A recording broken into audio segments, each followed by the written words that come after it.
کر رہا ہے. اور تیسرے نمبر پر ہے عامل عاملین. وہ عاملین کون ہیں؟ جو حاکم وقت مقرر کرے. فی زمانہ حاکم مقرر کرنے والا حاکم اسلام موجود نہیں ہے، پوری دنیا میں کہیں بھی نہیں ہے حاکم اسلام. اس لیے یہاں پر اب جو لوگ منصف ہیں، انصاف پسند ہیں، عدل کے ساتھ زکوٰۃ اکٹھی کر کے زکوٰۃ کے حقداروں تک پہنچا دیتے ہیں، اگر کوئی اپنے طور پر اکٹھی کرے تو فتویٰ اس پر ہے موجود ہے کہ اس کو زکوٰۃ دے دی جا سکتی ہے. لیکن جب آپ مطمئن آپ کو پتا ہو کہ یہ منصف ہے، انصاف کرے گا اور زکوٰۃ کو صحیح جگہ پہ خرچ کرے گا، تو پھر اس کو زکوٰۃ آپ دے سکتے ہیں. جیسے ہمارے مدارس کے علماء کرام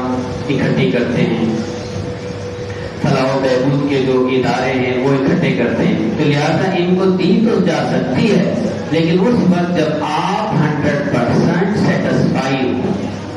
اگر آپ سیٹسفائی نہیں کسی ادارے سے، کسی شخصیت سے، کسی زکوٰۃ اکٹھی کرنے والے سے، تو پھر آپ زکوٰۃ نہیں دیں گے اس کو.